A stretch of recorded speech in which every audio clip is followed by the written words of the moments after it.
My name is Mary Shaw, and today's topic is contact and experiences.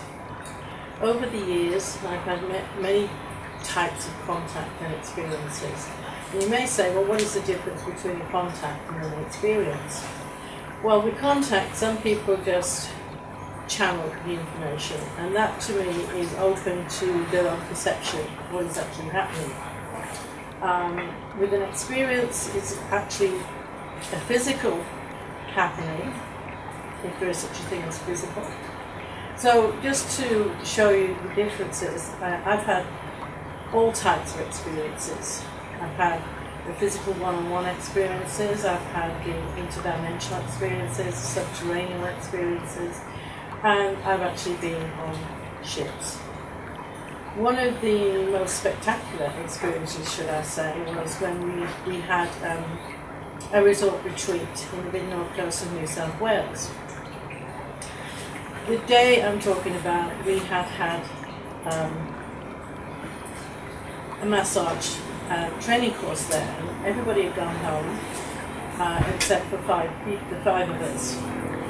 These people were the sort of people you would really like to be with you for an experience, because two of them had definitely not had any experience of any kind, even a spiritual kind, so they were an open book, and the others had actually done courses with us.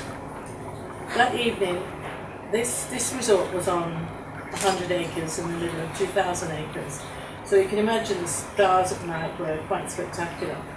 So we walked out onto the actual veranda, and it would have been about 10 o'clock at night, and we looked up at the sky to see the stars, which were like droplets. And then we saw this red flashing light in the sky, which I jokingly said, oh look, there's a ship, there's a UFO. Knowing full well it was just a satellite going over. And we laughed, and then the air went really, really quiet. It was like you could drop a pin and you would have heard this pin drop. We felt like grids of energy were dropping down around us. Nobody spoke. We were looking out at the actual swimming pool, which was just in front of us, and this swimming pool started to effervescent white clouds coming up from the swimming pool.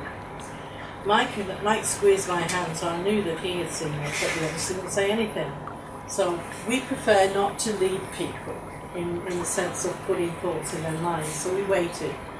And after what seemed an eternity, one of the ladies that was there said, oh my God, look at the swimming pool. And the other people said, oh God, look at the swimming pool. And as they said that, along the length of the swimming pool and the full length of the building, which had 27 bedrooms, this ship appeared, just started to appear. As this was happening, we felt like we were melting in love, and I'll explain that later. So this ship appeared, and again, Mike and I didn't say anything until one of you said, oh my God, there's a ship there. And of course, on the other side of the ship, you could actually see through the ship, because it was beginning to appear, and it was transparent. There were three beings in silver, all-in-one suits, and they came over the top of the head.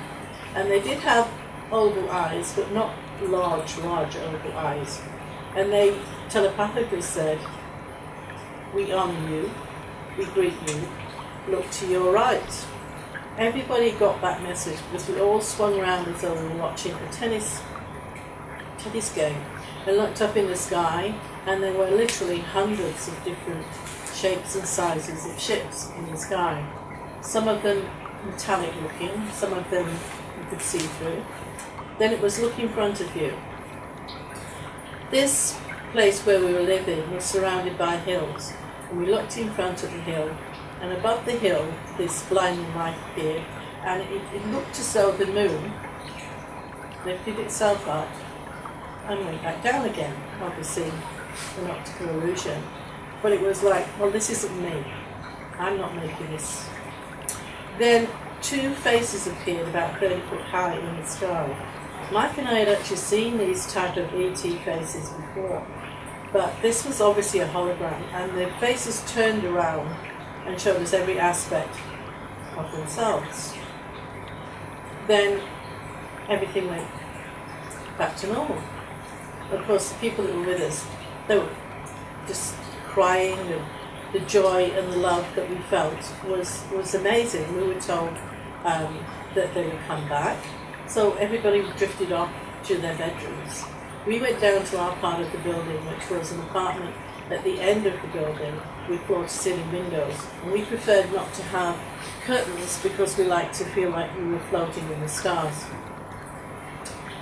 Closed our eyes, and Mike went to sleep straight away, and then I went to sleep, and about 3 o'clock the next morning, it was as though it was daylight in our bedroom, and I was told to go to the other side of the building and look over at the recreation area. I went over to the other side of the building, and sure enough, above the recreation area, there were 2 ships, and they were sending beams of light down. And I was told, again telepathically, that they would be around for the next 9 days, and they were going to teach us, and that they were sealing the area for 20k around. And I just said, well, no, you can't do that, because I've got visitors coming, and we've got seminars booked. And they said, it will happen. And yes, it happened, because the seminars were cancelled, even though they'd been booked for quite some time. But we didn't lose out, because they were rebooked. And the visitors rang, and they had some sort of disaster at home, and they couldn't come either, and they rebooked. So that week we had a series of things happen. We had a parcel arrive with a lot of tapes in it, the old-fashioned CD tapes, and they were actually Petard tapes, and he was talking about a specific brain and a specific type of energy that he used to cure cancer, which to my husband was very interesting because he researches cancer. Then we had a visitor come from Sydney that they just decided, as they were driving from Taree, which was near 40 kilometres from anywhere, that they wanted to see me. And they had no idea where I lived, and they just followed the guidance they were given. Now, to explain this guidance, we lived 40 kilometres in the hills from Taree, and we had a 4-kilometre dirt track road up to us, so we really needed to know where we were to find us. But they found us. And as they walked across the grass towards us, I saw them as ETs. I saw them transform into ETs. And as they came in, they handed me a ball of light. I know it sounds ridiculous, but they did. They handed me a ball of light.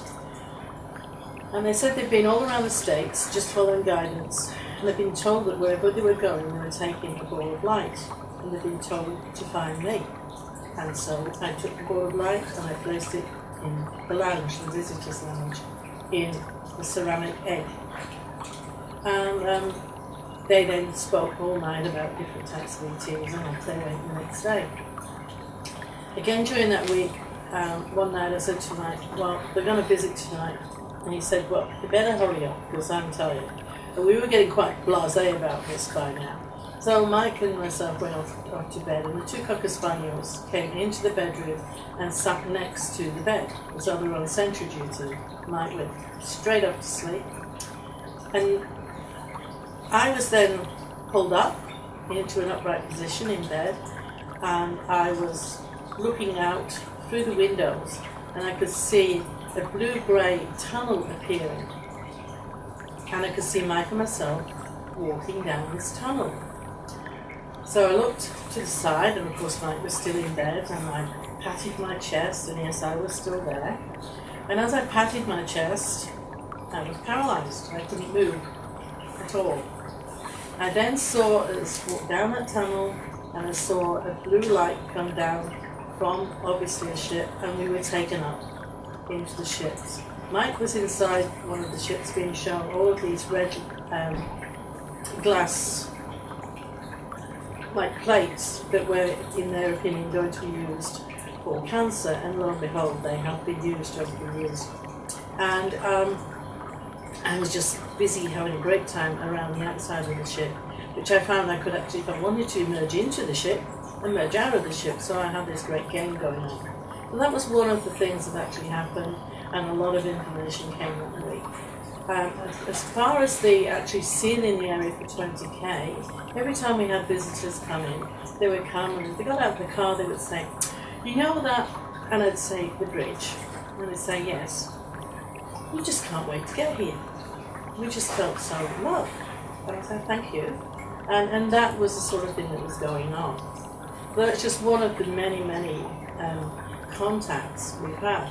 People say to me, well, what's the point of that? You know, are you special or what? I say, no, we're not special. We realised afterwards we were taught about vibrations, and of course that feeling of melting in love was the actual ETs, for want of a better word, lowering their vibrations and raising our vibrations so that we could communicate. And that made your whole body feel like you were melting in love. So that also taught me that love is a vibration, not an emotion. It taught me many, many different ways of using energy. And always, if they gave us information, there was always someone around that we could actually pass it on to, like a professor of science or that. They just used to pop up all of the time so that people could then utilise the information coming through. And yes, shortly after that visit, the F-111s were flying over our property for quite some time. And then we had a visit, as you say nowadays, Men in Black, and they came under the guise of being, you know, UFO specialists. They definitely weren't, but they showed us quite a few different tapes which were UFOs and did quite a lot of digging. And of course our phone was tapped, but this didn't really concern us at the time. We lived, as I said, 40k in from Taree. And there was a little village which had about 5 or 6 houses. So one day, shortly after this, I went down to the village, to the post office, and this little old lady, who was probably my age that I am today, but she was old to me then, said, I see they came again. And I said, beg your pardon. She said, the lights were over your property the other night. I said, yes, being very wary. She said, oh love, she said, they were coming when I was 10 years old. They're always coming. Oh, right, that's interesting. So that is just one of the many occasions of contact. One other occasion was quite recent actually, when I was in Sedona. I mean, there have been many different times. And I was sharing a room with a friend of mine, and we went to bed. And as I laid down, I closed my eyes, and I saw these enormous eyes looking into mine. So I opened my eyes, and lo and behold, yes, there was an ET there, leaning forward to stroke my face. And this was the closest ET I've ever seen in looks to the ET film. And my friend was in her bed, and she sat up, and she actually saw it as well. And she was just about to say something to me, and it was like, she was out of it, they knocked her out. And I was then taken into the cliffs around Sedona and shown all the subterranean caves and everything. So there is some really, really interesting informations that come forward when you allow yourself to be open. I've never ever allowed anybody to take me back in hypnosis because, as far as I'm concerned, I want these memories to be unadulterated. Because having worked in the alternative field for many, many years, I know how easy it is to put thoughts into people's minds, even if you're not trying to.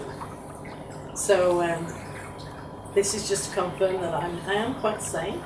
I've been married for over 52 years, and I have 2 children who are in their 50s, and